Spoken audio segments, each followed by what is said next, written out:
View and give our predictions for Manchester United against Burnley this weekend at Old Trafford. My word, United need a result. Nick Mendola after that demoralising, just embarrassing defeat. Fair play to Grimsby Town, but that's the first time United have ever lost to a fourth-tier team in a cup game in their history.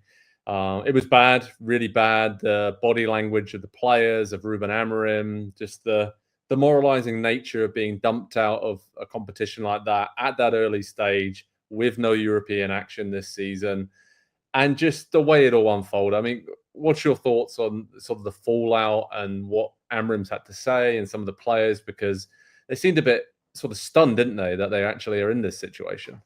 So let's start here. Like, the result is unacceptable, right? In a vacuum, in a season, wherever you want to say, like, you pulled this out. The scenes were amazing. I thank United for giving it to us, because it's one of those things that you go, sports, this is why we watch. Yeah. So the issue here is to me, and guys, please feel free to pick this apart, but the issue to me is that vacuum. In a vacuum, this happens every once in a while, once every 50 years maybe. Onana was terrible, like terrible. Honestly, a replacement level goalkeeper in there, and they probably emerge victorious. You should be able to, any Premier League team should be able to rotate as much as they did to succeed, let alone Manchester United. They brought on Bruno. They made their changes at halftime. They dominated the game, and they got 2 goals instead of 4. I go back to Onana. He faced, I think it was 1.1 XG or something like that. It was a ridiculous number. So in a vacuum, you go, man, that sucks. But these things happen sometime. In this situation, you start to get people saying, is this where somebody gets fired? Is this, what else do you need to fix? And I think it's probably somewhere between the two. It is a warning bell. It is a big alarm. This should never happen. But that's why this game this weekend is so interesting, because you should bounce back and beat Burnley at Old Trafford, right? You should, Andy, but this is, like Nick said, it's got the potential here to really unravel quite quickly. And let's be honest, it's been bad for a long time. I mean, Ruben Amorim's win percentage in the Premier League, we know it's terrible. We know he's been chopping and changing from the end of last season, trying different things. But there was, up until a week ago, up until a few days ago, positive vibes around how United to start the season. A draw at Fulham wasn't great, but there's no disgrace in drawing at Fulham. They're a decent team. Performance was good against Arsenal, but they lost. It's just I'm a bit wary of overdoing it in terms of the criticism of United and just trying to, like Nick said, see it in a bit of a freak result, all the rest of it. But it's hard, right? When you see just, again, I go back to it. It's hard when they've been doing this for 12 years. Yeah. And this is like a very extreme case of this is terrible. No one expected them to lose because they had a very strong team and out there against Grimsby. But this is the perfect opportunity, right? To kind of just say, okay, put that to bed. Let's get a commanding win against Burnley before the international break, calm things down. And then they'd be on 4 points after 3 games. And that's what most people would have probably given them at the start of the season. But my word, Amorim needs to win in this game.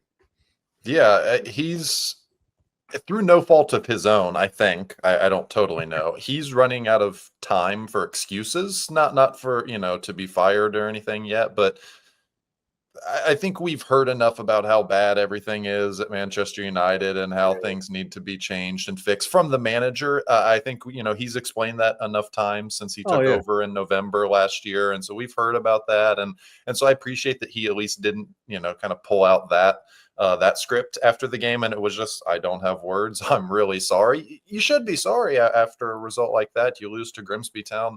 It's going to hurt their entire season, I think. So I was looking at the numbers. You mentioned, Joe, they're not in Europe this year. They played 59 games last season. They have a squad that is big enough to play 59, 60 games in a season. They could play as few as 40 this year. 38 in the league. They got 1 in the League Cup, and they could go 1 and out in the FA Cup in January, by the way. They don't really, unless you think they're title contenders this year, they don't really have a ton to play for until January now. Their season rides on the FA Cup, and it's the end of August. And we're saying that about Manchester United right now. And so just when we thought things maybe couldn't get worse, they kind of have gone and gotten worse. And I think this summer has been a bit of I mean, we talked about the transfer window already this week, and Manchester United specifically, and the players that they've been able to bring in, and I think they've improved just the overall talent of the squad. I don't know if they've made themselves a better team or not, but they need to get a lot of players gone because they don't have games for them. They need to get that money in because they still need a midfielder. They still probably need another center back as well. I don't know how long you can keep relying on Harry Maguire to save the day over and over and over again, and they don't have depth there. So there's still a lot of things that I think they need to do to improve the squad between now and the end of the transfer window. And I just don't have the confidence that they're going to get them done because we've been saying these things again for years that they need to do this and they need to do that. And the midfield is still probably going to be Casemiro, Bruno Fernandes for most of the season. Yeah, I mean, Nick, for most of the season, it's going to be Šeško, Cunha, and Mbeumo, the three new strikers up top together. I mean, got to see those three start this weekend, right? And just have to see just the finishing touch, I think, because Mbeumo and Cunha have looked very lively in the opening few games. I mean, Šeško has been a bit tougher for him to get up to speed and look a little bit out of sorts. But, I mean, United, we know about the 3-4-2-1 formation. We know that Amorim is wedded to that and loves it. But at this point, he's surely just got to find any kind of way just to win games and win them often. And I don't know if he really wants to do that. I think he is, again, like a Guardiola, even a Klopp or whoever that just is wedded to his philosophy, his tactics, his formation. And I can't see him all of a sudden saying, you know what, we'll forget everything. I just want to win games and play a totally different way, because he's shown no signs whatsoever. Even if it's in his reaction to losing against Grimsby Town, he was like kind of washed away the question about, you're going to have to change things tactically and stuff. So I don't see that happening. Do you? I don't know that. Again, we feel like idiots sometimes when we talk about this. It shouldn't be a problem. Like, you watch how they play, their best 11. Again, making the point, Andy actually made me feel a little bit better for United and only having potentially 40, 41 games out there, because I've been impressed by Euro this year. I think De Ligt is pretty good. They don't have Lisandro Martinez back yet. And let's face it, he was an emotional part for them. They need a real goalkeeper. That's for sure. Onana's great with his feet, but I mean, for every show-stopping save, there's an error. And also, let's take a step back here and look at those first two games. Mbeumo could have had 4 goals. And I just feel Cunha. like, Cunha, but Cunha like threatened and like there's a great save. And Mbeumo felt like he just took a heavy touch here, there, and he's so lively, even into the end of that game against Grimsby Town. Like, he cares. And I think what Amorim is saying, if I'm giving him the benefit of the doubt, is, listen, I got to get through this Burnley game. Hopefully we win. There are 4 guys here who bring down the room, and I had to play some of them. We're going to get them out of here by the time it's all said and done. And then, now that doesn't mean it's going to get better, but it does feel to me like there are guys who, like Garnacho is still probably lurking around somewhere there, right? Like, he's not missing out. He's still friends with everybody. I think that there is hope here. It's just they need to do it Saturday. They need to do it Saturday. 100%.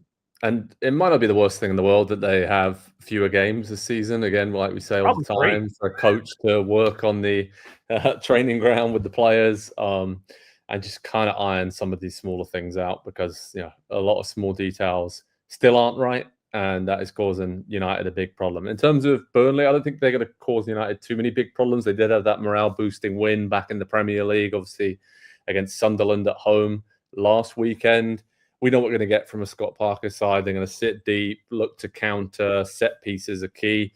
Been decently impressed by some of the business they've done this summer, but I think it's, again, most people's favourites to get relegated, along with Sunderland and Leeds. We know how tough it's been for the new boys, but I think Burnley will just be like playing the game in 30-minute or even 15-minute increments. Like, let's get through the first 15, then 30, and let's feel the noise and the atmosphere at Old Trafford, kind of build some pressure on the home team. And, they've got players capable of playing on the counter. And like I said, from set-piece situations, they can keep it tight and frustrate United.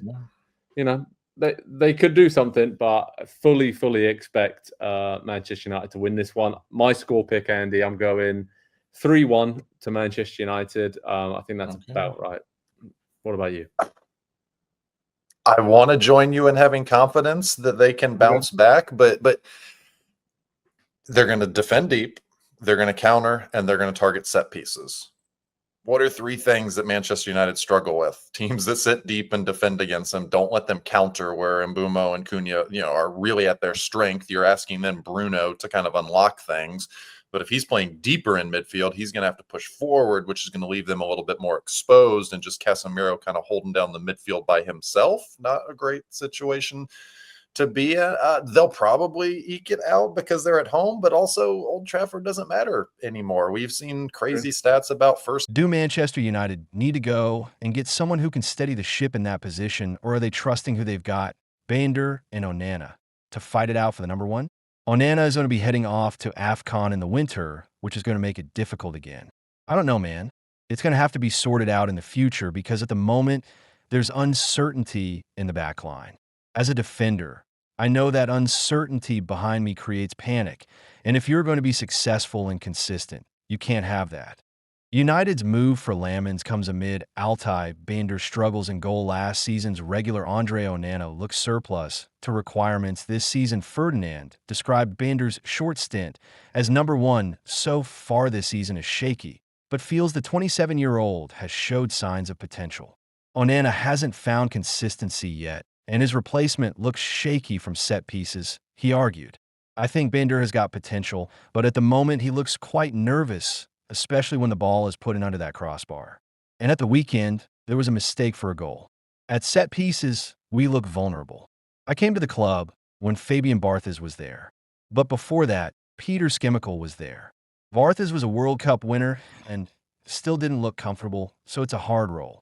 After that, we had Tim Howard, Roy Carroll, Tomasz Kusak, Ricardo, until we found Edwin. Edwin was hugely experienced, won a load of stuff, and then he came in and was wonderful, one of the best goalkeepers that Manchester United have ever had.